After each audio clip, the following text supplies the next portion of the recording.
Neptune কি সত্যিই মানুষের চোখে প্রথমবারের মতো ধরা পড়েছে? তাহলে চলুন দেখে নেই বন্ধুরা। নেপচুনের বিষয়ে জানতে হলে ভিডিওটি শুরু থেকে শেষ পর্যন্ত দেখতে থাকুন।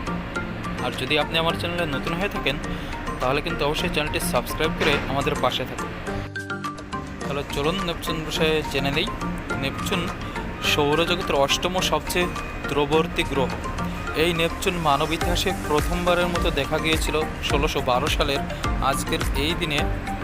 এই গ্রহ আবিষ্কার করেছিলেন বিখ্যাত ইতালির জ্যোতির্বিদ গ্যালিলিও গ্যালিলি। এক রাতে তিনি নিজের টেলিস্কোপ দিয়ে রাতের আকাশ পর্যবেক্ষণ করছিলেন। সেই সময় তার চোখে প্রথম ধরা দেয় নেপচুন। তবে গ্যালিলিও তখন এটিকে ভুল করে স্থির তারা ভেবেছিলেন।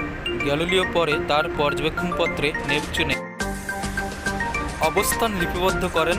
তবে নেপচুনকে আনুষ্ঠানিকভাবে গ্রহ হিসেবে শনাক্ত করা হয় প্রায় 2 শতাব্দী পরে। 1846 সালে জ্যোতির্বিদ উবা ল্যাভেরিয়ের এর কক্ষপথের অবস্থান গণনা এবং জার্মান জ্যোতির্বিদ ইয়োহান গটফ্রিড গালে টেলিস্কোপের মাধ্যমে তা নিশ্চিতকরণের মাধ্যমে নেপচুন গ্রহ হিসেবে পরিচিত লাভ করে। 1065 সালের আজকের এই দিনে উদ্বোধন করা হয় যুক্তরাজ্যের অভিজাত গির্জা ওয়েস্টমিনিস্টার অ্যাবে। জিকে কোশ্চেন চ্যানেলের আজকের এই সম্পূর্ণ ভিডিওটি দেখার জন্য আপনাকে অসংখ্য ধন্যবাদ। তো আবারও আসছি পরবর্তী ভিডিও নিয়ে। ততক্ষণ ভালো থাকবেন, সুস্থ থাকবেন।